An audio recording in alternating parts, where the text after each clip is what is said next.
ইলিয়াস বলতেছে তাদের vaginal test করবে, আসলে তারা ধর্ষণ হয়েছিল কিনা। বেশ কিছু ইনফ্লুয়েন্সার আছে তারা রুটিন করে পাকিস্তানের ন্যারেটিভ দাঁড় করানোর চেষ্টা করছে। পাকিস্তানের ন্যারেটিভ বলতে ওই পাকিস্তানরা হত্যার পরে যেই যুক্তিগুলো দাঁড় করাতো, যে হত্যাই বৈধ ছিল, তারপরে ভারতের বিরুদ্ধে একটা ন্যারেটিভ দাঁড় করায় বাংলাদেশের মানুষকে হত্যাকে বৈধ করতো, যে এরা ভারতের দালাল এবং এদেরকে হত্যা করা উচিত, এরা ইসলাম বিরোধী।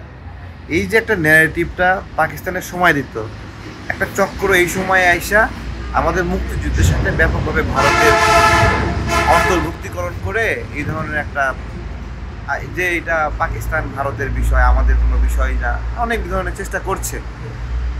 তো আমাদের এখানে যে মানুষগুলো প্রাণ দিল, আমাদের মা বোনদের, এই বিষয়গুলো নিয়ে যখন নোংরা কথা বলে, তাদের ধর্ষণের শিকার হয়েছে সেগুলো নিয়েও অনেক নোংরা কথা বলে।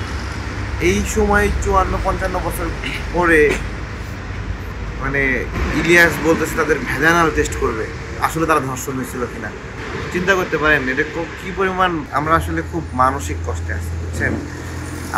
আমরা তো মুক্তিযুদ্ধে আমাদের পরিবার একটা ভিকটিম ফ্যামিলি, ক্ষতিগ্রস্ত পরিবার। আমাদের মতো আরো অনেক পরিবার আছে যারা ক্ষতিগ্রস্ত পরিবার মুক্তিযুদ্ধে সরাসরি। তো তারা যখন এই পরিস্থিতি দেখে, একটা ন্যারেটিভ চেষ্টা করতেছে যে মুক্তিযুদ্ধকে স্মরণ করাটা একটা মানে হলো অপরাধের পর, তারা মিটিং করতে পারবে না, মুক্তিযুদ্ধ নামে কোনো কর্মসূচি করতে পারবে না। এই বিষয়গুলো একটা মানে টেনশনের জায়গায় নিয়ে আসা হয়েছে। আমরা ওই জায়গাতে আমরা লড়াই করছি যে আমরা এই জায়গাটা রিকভার করব এবং মুক্তিযোদ্ধারা আবার এরকম করে মাথা উঁচু করে দাঁড়াবে।